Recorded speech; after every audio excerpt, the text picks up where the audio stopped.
So the next image that we need to concern ourselves with is a 45, 45, 90 triangle. Now, this is a shopping gallery is what they call it, the Galleria in Milan.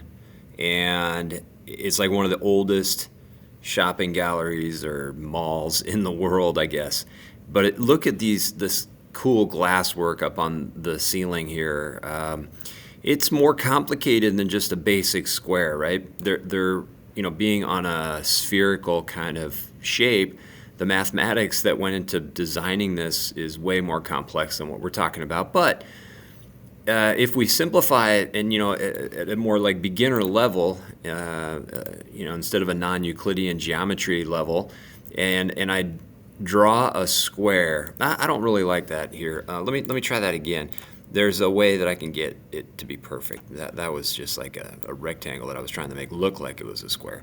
So I've got my square, and I take that and I divide it in half. Okay, this is going to be super important for a lot of the math that we do. I'm gonna cut this in half with a diagonal. All right, so let's think about what we just had. We had one side that's equal to another side. So if I put down x here and I put down x here, and I want to know how many times bigger is the hypotenuse. So remember, I'm not so worried in this chapter about a square. I'm more worried about a triangle, and this is a very special triangle. We talked about it a little bit. A 45 degree angle is very important in what we're going to be doing. And so I've got a 45, 45, 90 triangle. All right, so what I want to do is I want the relationship of the hypotenuse to the legs. So it's not distracting. I'm going to try to get rid of part of our square here, okay? So that we're not worried about that part of the square. We're worried about this triangle over here, okay? So I want to know what this is. Usually we call the hypotenuse c. So I go x squared plus x squared equals c squared, and I get 2x squareds, right? There's one there, that makes two of them.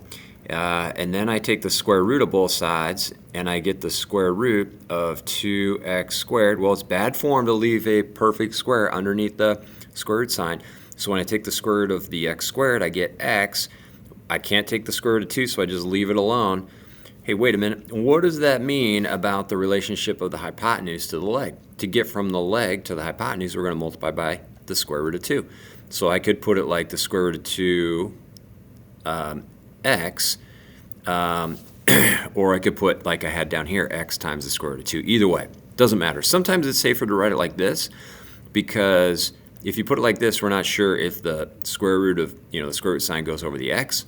So it's probably safer to write it like that. So how does that apply to our problem with the unit circle back here? Remember, the unit circle has a hypotenuse, a radius of 1. So when I drag this triangle down into the correct spot, okay, so what am I talking about, the correct spot? This is the origin right here. So I draw my x-axis. Oh, gee, many Christmas. That's terrible. I'm going to draw my x-axis, like so, and my y-axis like this. Oh, geez. It looks like it's off a little bit, doesn't it? Doggone it. So let's see if I can fix it. That's not helping. I can't get my triangle because the circle's in the way. Let me drag the triangle, which I'm sorry for this delay, everybody. So I want this guy looking like it's just perfectly right in the center of the circle. So if this doesn't look very good, geez, you just make yours look better, okay? So what do we got going on? Well, the hypotenuse is 1. So that complicates the issue. Remember what we just said a second ago? Like, to get from the leg to the hypotenuse, we multiply by the square root of 2. So to go the other direction, to go from the hypotenuse to the leg, we're going to divide by the square root of 2, right? So if let's say I have a triangle, 45, 45, 90 triangle, and the hypotenuse is 1, well, to get from the hypotenuse to the leg, I got to divide by the square root of 2. So this is going to be 1 over the square root of 2. This side's going to be 1 over the square root of 2. It's bad form to have a square root in the denominator, so we do something called rationalize the denominator. So I multiply by the square root of 2 over the square root of 2. I end up with the square root of 2 over the square root of 4, but everybody knows the square root of 4 is just 2, right? So that becomes square root of 2 over 2. This side's square root of 2 over 2 for the same reason, right? And let's go back up here and put that into our unit circle. Okay, so if I knew this was 1 long, this side down here would be the square root of 2 over 2, and this side right here would be the square root of 2 over 2, right? So the coordinates right up here, I'm coming over square root of 2 over 2. Ah, shoot. And I'm going up square root of 2 over 2. Sorry, my 2's don't look very good, consistent. And so now I want you to try slide 4. Thanks for watching the video.